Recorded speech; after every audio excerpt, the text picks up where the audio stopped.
समाचार अब तक, सत्य का साहस। शासनाच्या वतीने 15 डिसेंबर 2023ला एक अध्यादेश काढण्यात आला आहे। या अध्यादेशाने ओबीसी, एसटी, एससी विद्यार्थ्यांची शिष्यवृत्ती बंद करण्यात येणार आहे। त्यामुळे सरकारच्या या निर्णयाविरोधात 19 जानेवारीला वर्धा येथे जिल्हाधिकारी कार्यालयासमोर भारतीय राष्ट्र समिती पक्षाच्या वतीने अध्यादेशाची होळी करण्यात आली। यात मोठ्या संख्येने कार्यकर्ते सहभागी झाले होते। हे सरकार गोरगरीब विद्यार्थ्यांना शिक्षणापासून वंचित ठेवण्याचा डाव आखत असून अध्यादेशाची होळी करण्यात आली। जर सरकारने हा अध्यादेश रद्द केला नाही तर यापुढे तीव्र आंदोलन करण्यात येईल असा इशारा भारतीय राष्ट्र समिती पक्षाचे नेते उमेश वावरे यांनी दिली। शासनाने 15 डिसेंबर 2023ला जो GR काढला आहे तो GR अत्यंत महाराष्ट्रासाठी आणि बेरोजगार युवक युवतीसाठी भरपूर घातक आहे। तो GR असा आहे, मी थोडं 1 मिनिट तुमच्यासाठी हा GR आहे, GRची कॉपी आहे आणि हे तुम्हाला वाचून दाखवतो। याच्यामध्ये भाग 8 आणि त्याची जे पॉइंट आहे, पॉइंट नंबर 12, याच्यामध्ये असं मेन्शन केले आहे, the university to be self financed, every university established under the act shall be financed, the university shall not be entitled any financial assistance of the nature, entitled the claim of any type of financial assistant और scholarship और reimbursement of fees from the state government.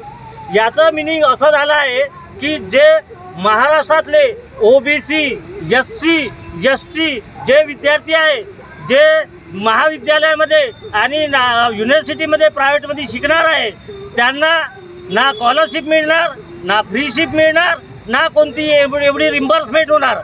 म्हणजे जसं ओपनचा student 5 lakh रुपये fees भरेल तसंच OBC, SC, ST या लोकांना सुद्धा 5-5 लाख रुपये भरावं लागेल। आपण गरीब, वंचित, शोषित, पीडित वर्गातले मुलं आहोत, आपण कशा मुलांना शिकवणार आहोत?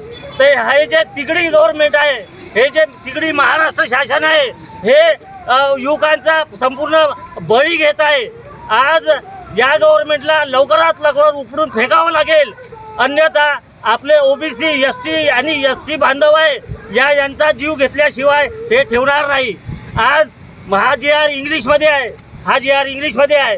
आपल्या पार्लमेंटमध्ये खासदार, आमदार हे अनफड लोक बसले आहेत तिथं, यांना इंग्लिशचा GR समजत नाही आणि त्यामुळे ते पारित करतात आणि हे फक्त टाळ्या वाजवतात। म्हणून माझी हे महाराष्ट्राच्या जनतेला आव्हान आहे की हे जे अनफड लोक आहे, आमदार, खासदार, यांची या इलेक्शनमध्ये सुट्टी करा आणि सुशिक्षित, एज्युकेटेड, वेल एज्युकेटेड लोक यांना पार्लमेंटमध्ये आणा, म्हणजे ते तुमच्या ओबीसी, एससी, एसटी लोकांचं भवितव्य उज्ज्वल करू शकतात। आज फक्त टाळ्या वाजवून राहिले। माझ्यासारखा मी बाहेर देशातून सायंटिस्ट म्हणून होतो, मला वाटतं की समाजाची सेवा झाली पाहिजे, त्याच्यामुळे मी हा मुद्दा घेतला आहे आणि गोरगरीब जनतेपर्यंत मी हा मुद्दा घेऊन चालील आणि महाराष्ट्रात सुद्धा मी हे आंदोलन पेटवणार आहे।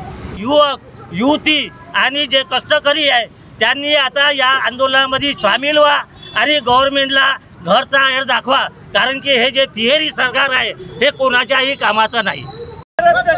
महाराष्ट्र शासन काढलेला जिहाद रद्द करा, महाराष्ट्र शासन काढलेला जिहाद रद्द करा, जिहाद रद्द करा, रद्द करा, महाराष्ट्र काढलेला जिहाद रद्द झाला पाहिजे, महाराष्ट्र शासन काढलेला जिहाद रद्द झाला पाहिजे।